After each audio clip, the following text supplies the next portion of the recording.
allow me ask you a few things, and especially being that you're a tech person. Yeah. And one of the things that I keep telling people is develop an app. You can develop an app as a way of making money and all that, as adding it as your side income. You're good in IT. You can develop an app to offer any service and all that.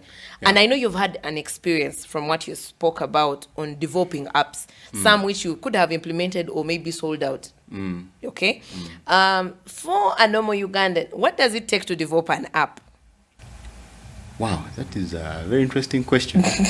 And well, I know I'm the right guy. Remember, I said my training is systems analysis and design. That being so, I'm that person you talk to. If you have an idea, I'm the one who interprets it to become a digital product.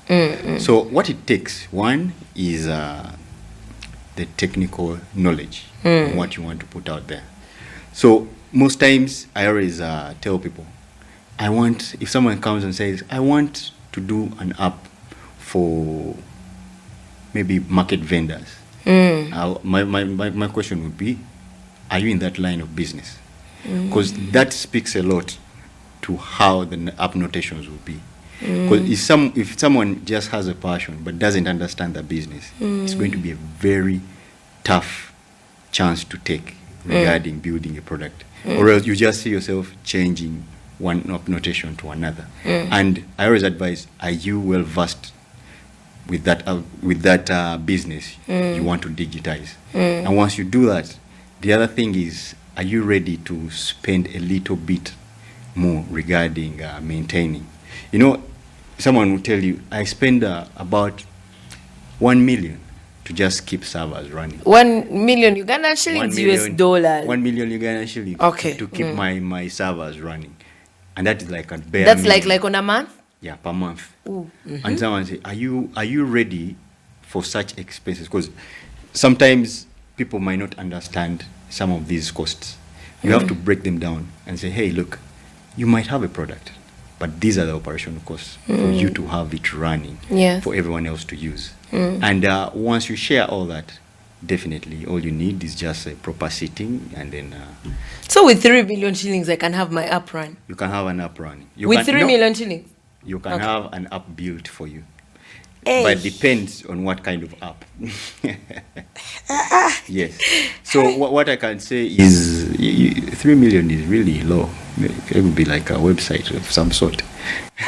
like for my brothers who are out there and studying computer science and have come out and they really want to put this at play of how best to what is the biggest cost, if you were to say, when it comes to maybe app development from your experience?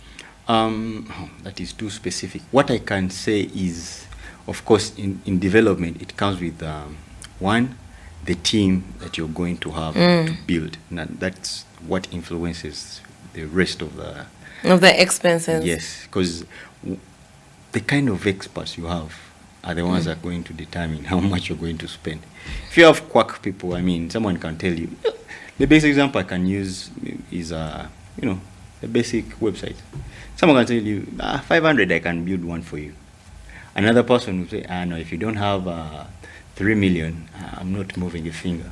And what is in there is the quality. Of work. All of them may develop it. Yes. But, like someone can just say, let me just pick a template, do this. Another one will say, if I'm building something for you, I'll look at these SEOs, I'll look at the best practices. Is it like properly secured? Like some things that are not known by a basic person.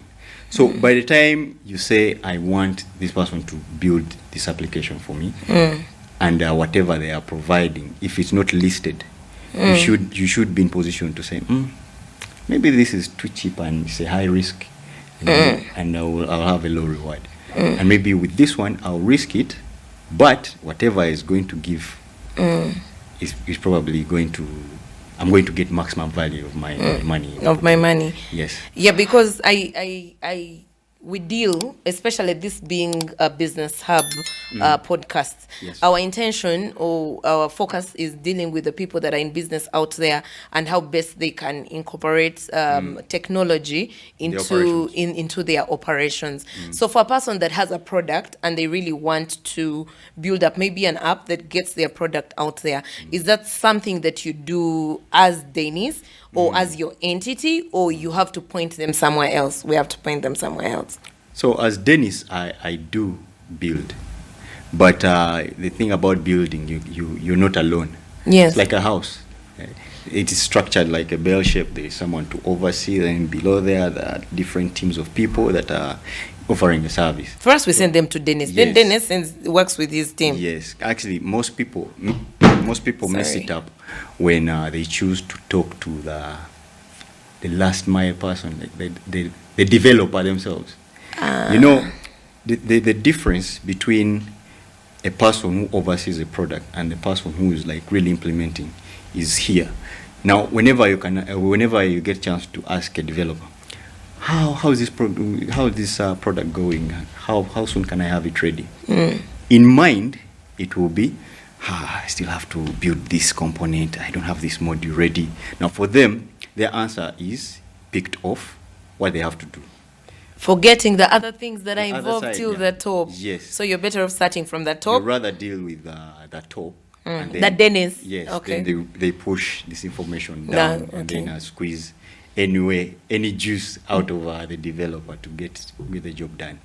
Okay. Yes. How?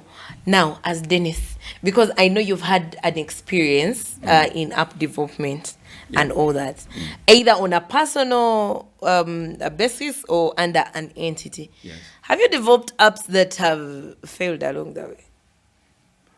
When you say fail, what do you mean? Like fail to you be reach somewhere, implemented? yeah, like you abandon or the takeoff fails over money, over Oh yes, so funding. yes, over... I've been part of an application, and what made it fail was just funding. Like I mentioned, to run a tech product, it takes resources. One, the human resources, but the financial resources are so key. Now, financial resources are always coming at that point of keeping that application running. Yeah, some people might not have the zeal to keep on going.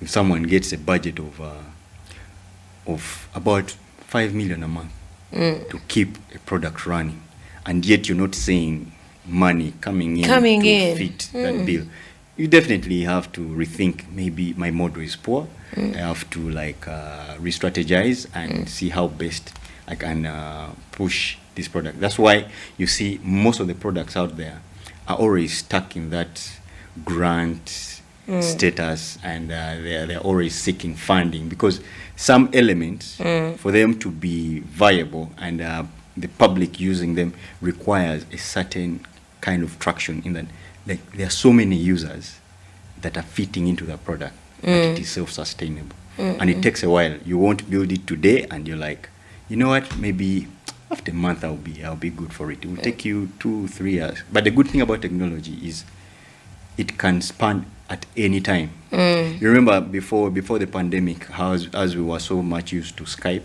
and then Zoom came in, and then everyone forgot about Skype, and then Yeah, true. Zoom was the thing. Yeah, so someone would have a product, but the thing about adoption is, one, perceived ease of use, and then perceived usefulness. Now, if people find it easy to use your product, they will easily adopt. And should they see it so easy to maneuver around, definitely they'll They say, will "No, not no, no. use your If I want product, this, they then will." if I want this, I can easily find it here. That's why I think some of these apps, if someone is looking for the price of a certain item, they'll first check how much is it costed here, and then I'll make a call or even go through with the purchase. Yeah, true. Uh-huh. We first check and Yes. see what is it. What is it on Gigi? What is it on Jumia? Exactly. What is it on any of those apps? Depending, that's locally with Uganda. You're Yes, like, yes, yeah, there's yes. Chikubo. Is that Chikubo online? Oh, yes. You try and check the prices, and you're like, hey, Kali, Okay. supply the rice. Mhm. Yes, Because yes. you at least have an idea of what it costs. Wow. Thank you so much, Dennis. We could go over and over and over and over. We could there's a lot more to share. And I look forward to us engaging more, and especially with our viewers out there, especially with the questions that come up, and having further engagements depending on the need, and especially when. Thank you for honoring our invitation and coming. For our viewers that have kept with us, thank you so much. If you've not yet subscribed, pause before you even click out. Pause, guys. Subscribe. Yes. Subscribe. We need you to to our viewers. Thank you so much, and until next time, bye bye.